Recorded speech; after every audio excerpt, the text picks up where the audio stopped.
Hello everyone.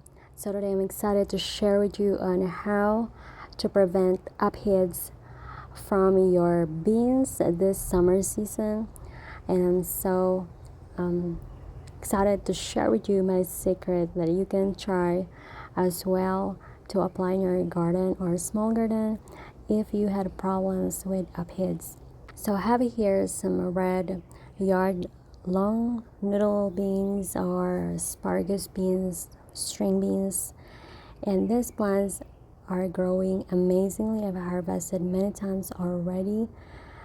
And if in your garden you are struggling to prevent aphids from your vining or climbing beans of any kind, really, especially this hot summer seasons, is that you will notice there will be plenty of ants around, but here there are ants present in my string beans, but there's no aphids at all.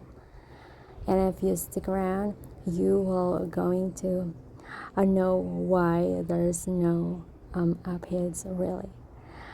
So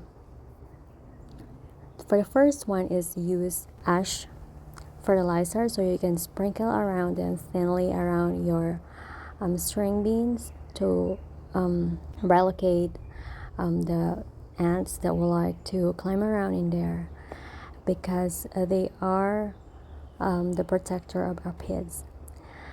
And then you will notice that when there's not so much ants around, you can divert it in different areas of your garden.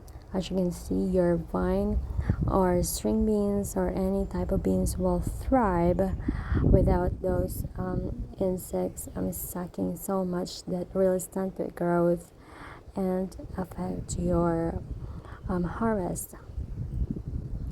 And you will notice that they will thrive more and produce more, and they are much more healthier and happier in return.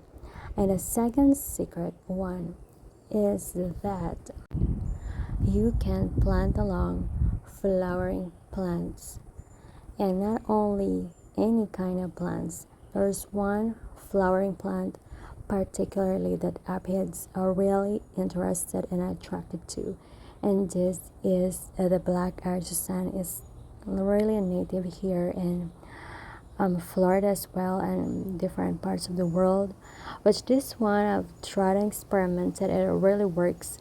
So I planted some nearby my string beans, and that's where the aphids go.